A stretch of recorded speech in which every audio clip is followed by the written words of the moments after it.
मेरे प्यारे विद्यालय संचालक, प्रबंधक, शिक्षक, कर्मचारी एवं अभिभावक साथियों, आज हम आपसे उत्तर प्रदेश में संचालित बेसिक शिक्षा परिषद से मान्यता प्राप्त प्राइमरी और जूनियर हाई स्कूलों के नवीनीकरण और अस्थायीकरण के नाम पर हो रही भयंकर लूट के बारे में चर्चा करेंगे। आप सभी जानते हैं कि बहुत सारे विद्यालय जिनकी मान्यता 3 साल और 5 साल के लिए अस्थायी रूप में, टेम्प्रोरी रूप में मान्यता प्रदान सरकार द्वारा की गई थी, किंतु वो मान्यताएं अनवरत जारी रहीं।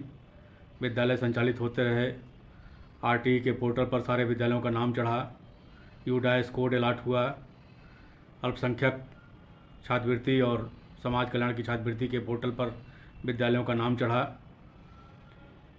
पढ़ाई होता रहा, टीसी मार्कशीट जारी होता रहा, बच्चे अगली कक्षा में जाते रहे और अब विगत कुछ वर्षों से अधिकारियों द्वारा उनके अस्थायीकरण और नवीनीकरण के नाम पर उनसे पूरा मान्यता शुल्क लेकर के उनकी विद्यालयों की पुरानी मान्यता को कोई न कोई कमी दिखा करके निरस्त करते हुए नवीन मान्यता प्रदान किया जा रहा है। नवीनीकरण की जगह पे नवीन मान्यता प्रदान करने के साथ ही वो विद्यालय नया हो जाता है, पिछला सारा रिकॉर्ड उसका बेकार हो जाता है।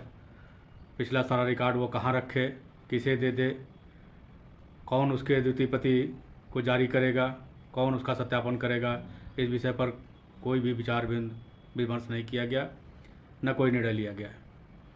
अधिकारियों द्वारा फर्जी तरीके से विद्यालयों को 1.5 लाख 2 लाख रुपए ले करके और नवीन मान्यता का पूरा शुल्क जमा करा करके नवीन मान्यता प्रदान किया जा रहा है, जो सरासर अवैध है, गलत है।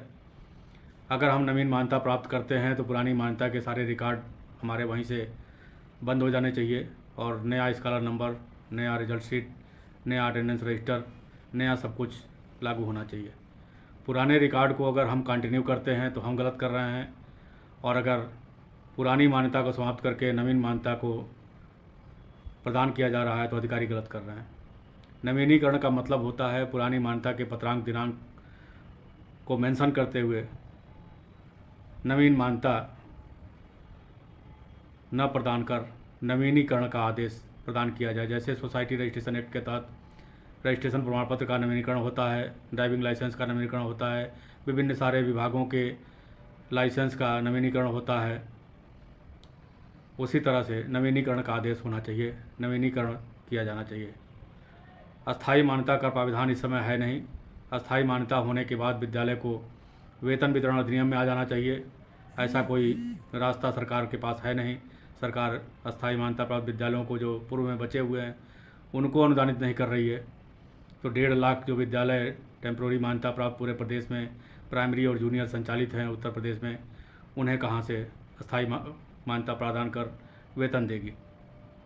राइट टू एजुकेशन के तहत 450 रुपये प्रति बच्चे प्रति माह क्षतिपूर्ति का भुगतान जो किया जा रहा है, उसी धनराशि को रुपये के अवमूल्यन के आधार पर 2500 रुपये प्रति बच्चे प्रति माह किया जाना चाहिए, और वह धनराशि विद्यालयों को जो मिले उसमें से 60% से 80% अध्यापकों के वेतन आदि मद में खर्च किया जाए। इस तरह का आदेश जारी करना चाहिए।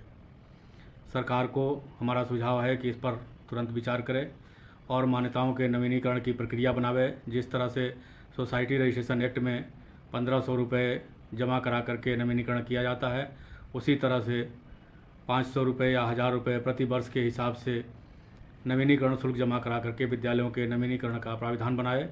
नवीन मान्यता देने का प्राविधान समाप्त करें। पुराने विद्यालय जिस तरह से संचालित हो रहे हैं उन्हें संचालित होने दिया जाए, फर्जीवाड़ा से बचा जाए। आप सभी लोगों को भी हम यह संदेश देना चाहेंगे, विद्यालय वालों को, कि यह संदेश हमारी बात अधिक से अधिक लोगों तक पहुंचावें, अधिक से अधिक लोगों को सुनावें। हमारे यूट्यूब चैनल सुशील सिन्हा के नाम से जो है उसको सब्सक्राइब करें, लाइक करें, शेयर करें और अधिक से अधिक लोगों को लाखों रुपए की बचत कराने में अपना योगदान दें। धन्यवाद।